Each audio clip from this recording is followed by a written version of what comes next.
So if you notice, we didn't have any much carbs inside of it because carbs are already in our vegetables. So we don't necessarily need to have rice or roti or pita bread or those kind of things because those are the things that breaks down into sugar, and then those are the things that are gonna raise your blood sugar, and it's also going to make you gain weight.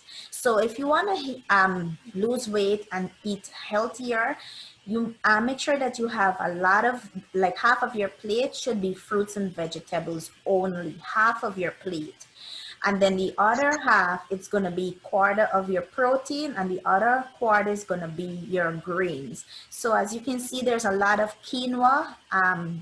Those little small round things are quinoa. It's like something tastes like rice. It's like a rice substitute, but it's a grain of a protein. So that will help you to lose the weight instead of having, I know a lot of us eat a lot of beans and rice, or peas and rice.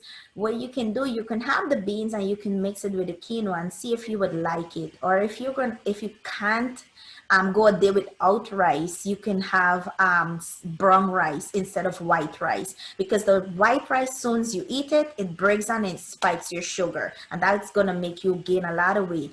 Why we say whole grain and whole wheat? Because it has the fiber that will take longer to break down into your body, so it would not raise your blood sugar, and it would help you to have a good digestive system. It will give you the fiber, so when you go to the bathroom, you can make an easy bowel movement.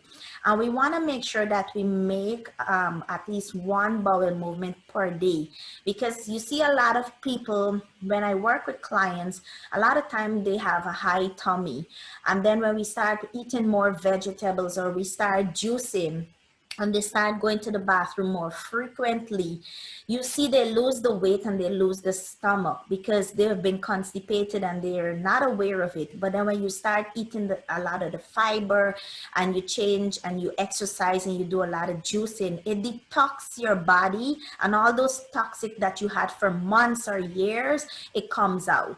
So that's why you want to make sure you have a healthy digestive system. You make bowel movement at least every single day. You shouldn't go 3 days without making a bowel movement, a good bowel movement, because that could make you end up in the emergency room.